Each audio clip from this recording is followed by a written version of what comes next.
Hey YouTube, what up? Well, welcome back. In this video, I want to talk for a brief moment about featurism and how it affects black skinned men in terms of them being viewed as attractive or unattractive, right?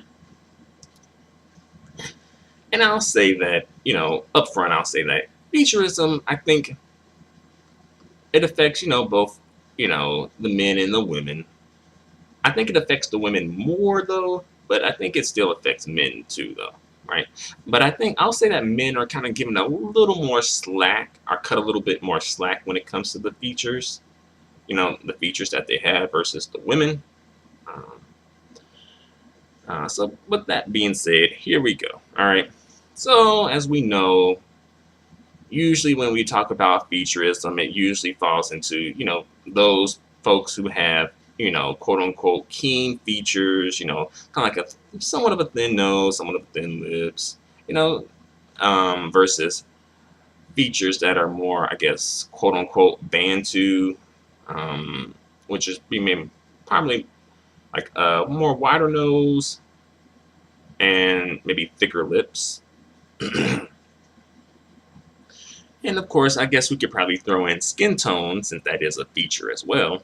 Um, but usually, like facial features though, definitely. Um, and to put it out there to the women, who are watching, think of the black men who you find attractive, right, within the media, and I guess maybe in your day-to-day life too. But in the media, especially though, think about it for a minute. What type of features do they have when it comes to, the nose, the lips, the way the face looks, that sort of thing, right? Um, when we think of these, you know, folks who are considered attractive, both for men and women, it usually a lot of times tends to fall into like a certain size features, right? Features that are a certain size, right? Um, let's say, I know a lot of women seem to find, say, Idris Elba attractive, right? Look at his facial features, right? They tend to sort of fall within a certain range, right? His nose isn't too wide, it's a bit wide, you know, not too wide. The lips are of a certain size, and I think he's native African, from Nigeria too. But his features do sort of, I guess, are not, I guess stereotypically completely West African though, right? Um, yeah.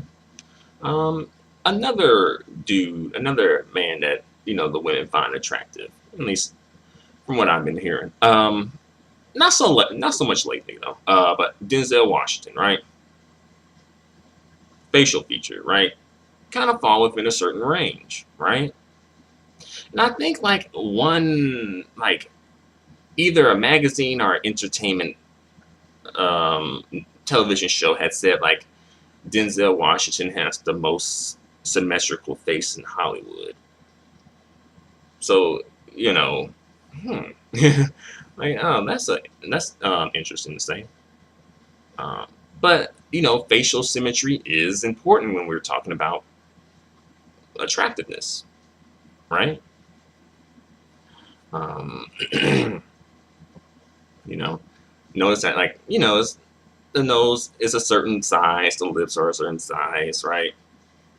And I'll say that's one more we can say, who women seem to find attractive. Michael Ealy, right? Kind of like, again, features that fall in a certain range, right?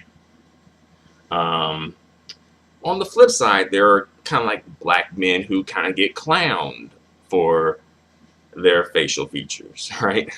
You know, are just clowned, for their features.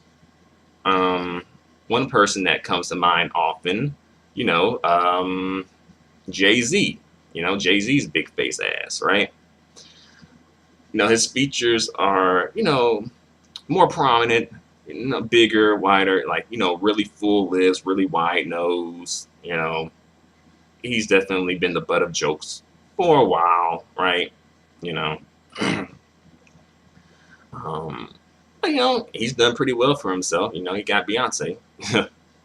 But yeah, you know, Jay Z, big face ass, you know, supersized face ass.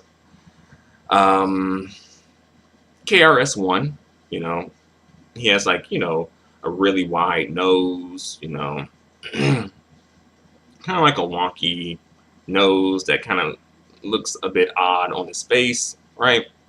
You know, no shade. I'm just saying.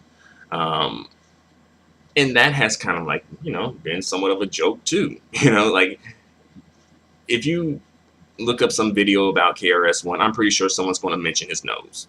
If you look up some video about Jay-Z, at one point or another, you probably run into a comment about the way, you know, his facial features. All right. Um, and let's see, you know, two other people like Lil Wayne and Kodak Black, right? Again, when they came out and made those colorist comments, you know, black women were probably like, some of them, many of them were like saying, you know, like that ain't a loss. Like, you don't even look good, right? You know, I got you know, Little Wayne's, you know, rat face ass, you know, saying bullshit about folks, you know, women looking better red and whatnot. You know, and then you got, you know, Kodak Wax, you know, gremlin face ass trying to talk about he don't want no women, no, you know, he don't want women darker than him or as black as he is because he's already black, right? So yeah, it's, you know, some sort of as some say, like these are some examples, right? You know, some things to think about, right? And how I'll say, you know, Featurism does kind of go, you know, both for the women and the men.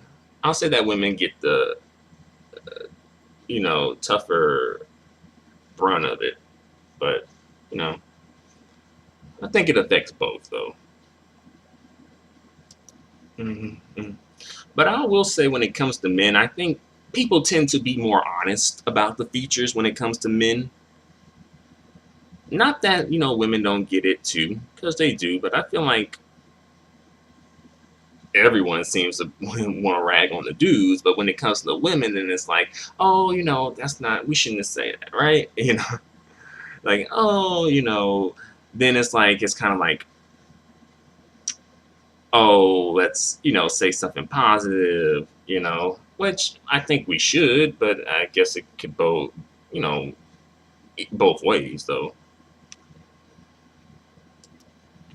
But I'll put it like this: if we were talking about like Leslie Jones and Whoopi Goldberg versus, um, you know, Kodak Whack, and Little Wayne, I think, you know, in terms of like attractiveness and all that good stuff, right? I think it would kind of play out as like black women would be more likely to defend these, you know, the black women with, you know, the facial features, you know, that aren't, you know, keen, quote unquote, versus the black men with these facial features, right? Yeah. And kind of like if we were to comment on the features of the women, it kind of come off as like insensitive and, you know, rude and whatnot. It's just something I've observed over the years.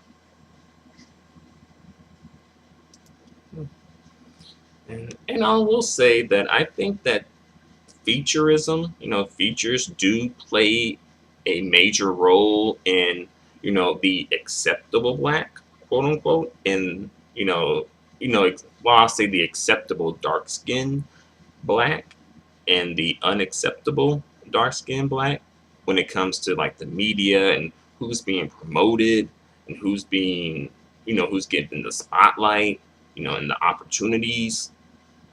I think that does play a factor in it. And I did a video about that a while ago. Not a while, a minute ago. You know?